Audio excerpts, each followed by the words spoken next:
کہتے ہیں کہ انسان تجھے جو میں نے فضیلت دی ہے وہ فزیکل فٹنس کی وجہ سے نہیں دی ہے، اس وجہ سے نہیں دی ہے کہ تیرے پاس وسائل بہت ہیں، وسائل کی وجہ سے بھی نہیں کہ تو بڑا پیسے والا ہے۔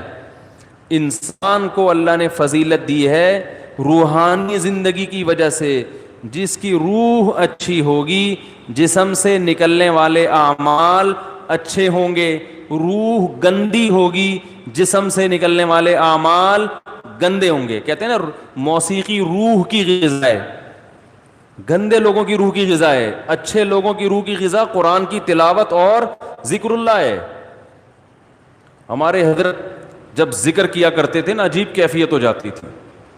ایک شعر پڑھا کرتے تھے، دم رکا سمجھو اگر دم بھر بھی یہ ساغر رکا، میرا دور زندگی ہے یہ جو دور جام ہے۔ کیا زبردست شعر ہے۔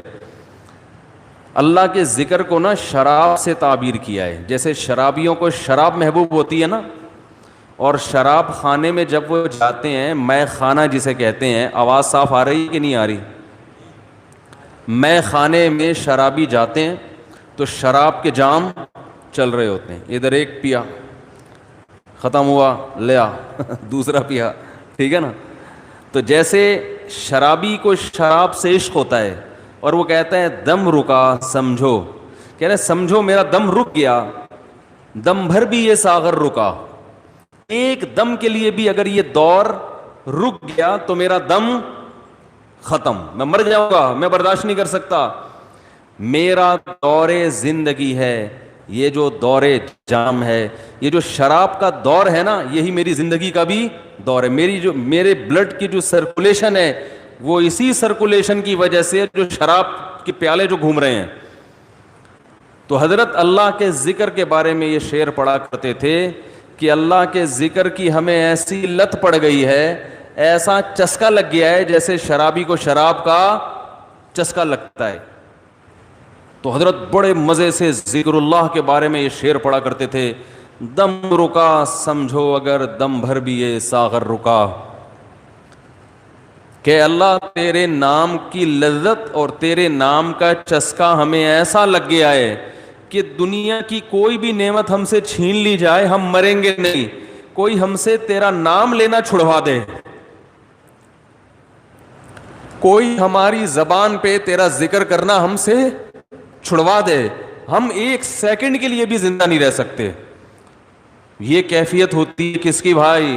اہل اللہ کی، جن کی روح پاکیزہ ہوتی ہے، اور جن کی روح ناپاک ہوتی ہے جب تک وہ اداکاراؤں کے ڈانس اور ناچ نہ دیکھ لیں اور ان کے ناچ گانے کا میوزک نہ سن لیں، ان کی روح کو تسکین بولو نا بھائی نہیں ملتی۔ تو روح کی بات ہے، جیسے ہیروئنچی کو اور شرابی کو اس کی باڈی کو تسکین ہیروئن اور شراب سے ملتی ہے، لیکن جس انسان کو اس گندگی کی عادت نہیں ہے اسے تسکین کے لیے شراب اور ہیروئن کا سہارا نہیں لینا پڑتا، اسے تو بدبو آتی ہے، اسے تو گھن آتی ہے۔ تو مسئلہ ہی سارا کس کا ہے بھائی؟ روح کا ہے۔ تو اللہ تعالیٰ نے جبریل علیہ الصلاۃ والسلام کے ذریعے انسان کی روح کو طاقت دی ہے۔ تو روح پاکیزہ بنتی ہے برے اعمال کو چھوڑنے سے اور عبادت کرنے سے، اور جیسے جیسے عبادت کرتا ہے انسان روح اور زیادہ پاکیزہ ہونا شروع ہو جاتی۔ یعنی اگر آپ کی روح میں پاکیزگی نہیں ہے تو آپ عبادت شروع کر دو، پیدا ہونا شروع، اور جیسے جیسے پاکیزگی آئے گی عبادت جو مشکل لگ رہی تھی وہ عبادت آسان ہونا شروع ہو جائے گی۔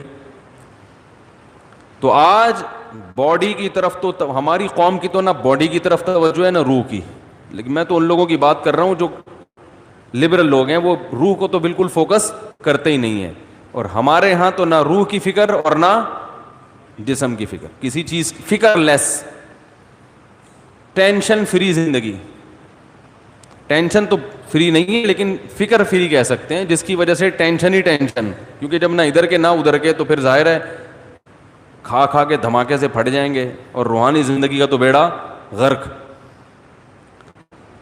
تو رمضان میں اللہ تعالی دیکھو روح کو طاقت ملتی ہے نفس کے خلاف مجاہدہ کر کے۔ جب آپ دنیا میں دو نظریات چل رہے ہیں، جو مذہب مخالف لوگ ہیں نا وہ کہتے ہیں انسان کی ہر خواہش پوری ہونی چاہیے، ان کی پوری دوڑ دھوپ اور قانون سازی اسی کے لیے، مکان سستا ہو جائے، روٹی سستی ہو جائے، کپڑا سستا ہو جائے، ہر ایک کا علاج فری ہو جائے، یہ ہو جائے وہ ہو جائے، جس کے جو دل میں خواہش آئے وہ خواہش پوری ہو جائے۔ اسی کو انٹرٹینمنٹ کہتے ہیں، اسی کو عیاشی کہتے ہیں۔ اسلام نے ہمیں بتایا ہے کہ تم جتنی خواہشات پوری کرو گے، ہر خواہش مزید خواہشات کو پیدا کر کے جائے گی۔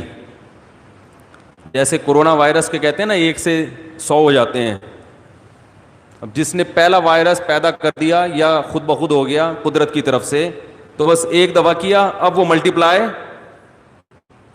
بولو بھائی، ہوتا چلا جا رہا ہے نا۔ ایک خربوزے کا بیج ڈال دو، اب مزید بیج پیدا کرنے کی ضرورت نہیں ہے، وہ اسی سے خود بخود پیدا ہوتے چلے جائیں گے۔ اسی لیے شاعر نے کہا ما قضى احد منها لبانته ولن انتهى عرب الا الى عربی، کہ اس دنیا میں آج تک کسی نے اپنی خواہشات پوری نہیں کی ہیں، جس نے ایک خواہش پوری کی تو وہ ایک خواہش جب ختم ہوئی تو ہزاروں خواہشات کو پیدا کر کے ختم ہوئی ہے۔ وہ یہ جو ہمیں نظر آ رہے ہیں نا، بہت سے لوگ لائف کو انجوائے کر رہے ہیں، ان کی ہر خواہش پوری ہو گئی، ابھی انہیں کچھ بھی نہیں چاہیے، یہ آپ کو لگ رہا ہے کہ کچھ نہیں چاہیے، آپ کبھی ان کے پاس جا کے بیٹھیں گے تو پتہ چلے گا کہ جتنا ان کو چاہیے اتنا ہمیں نہیں چاہیے۔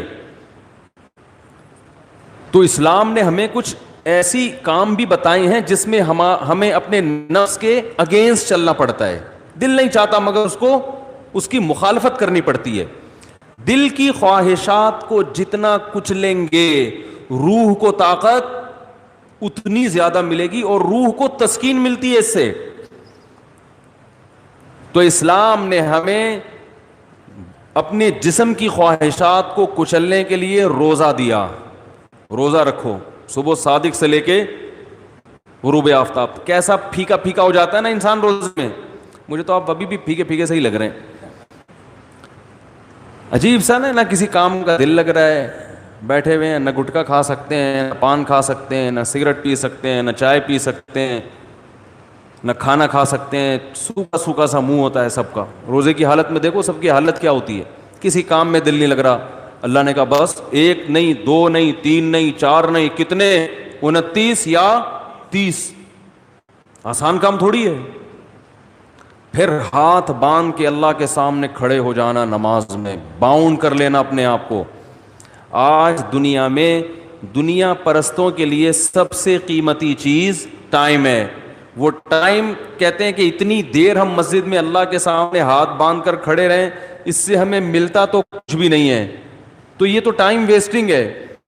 تو اللہ نے کہا کہ کرو یہ کام، تمہارا دل نہیں چاہتا مگر تمہیں کرنا پڑے گا۔ تو جب انسان بار بار بار بار اپنی خواہشات کے اگینسٹ چلتا ہے نا، تو اس کی روح کو طاقت ملنا شروع ہو جاتی، اتنی روحانی قوت اس کے اندر پیدا ہوتی ہے، وہ کچھ کر کے دکھاتا ہے جس کا لوگ تصور نہیں کر سکتے تھے۔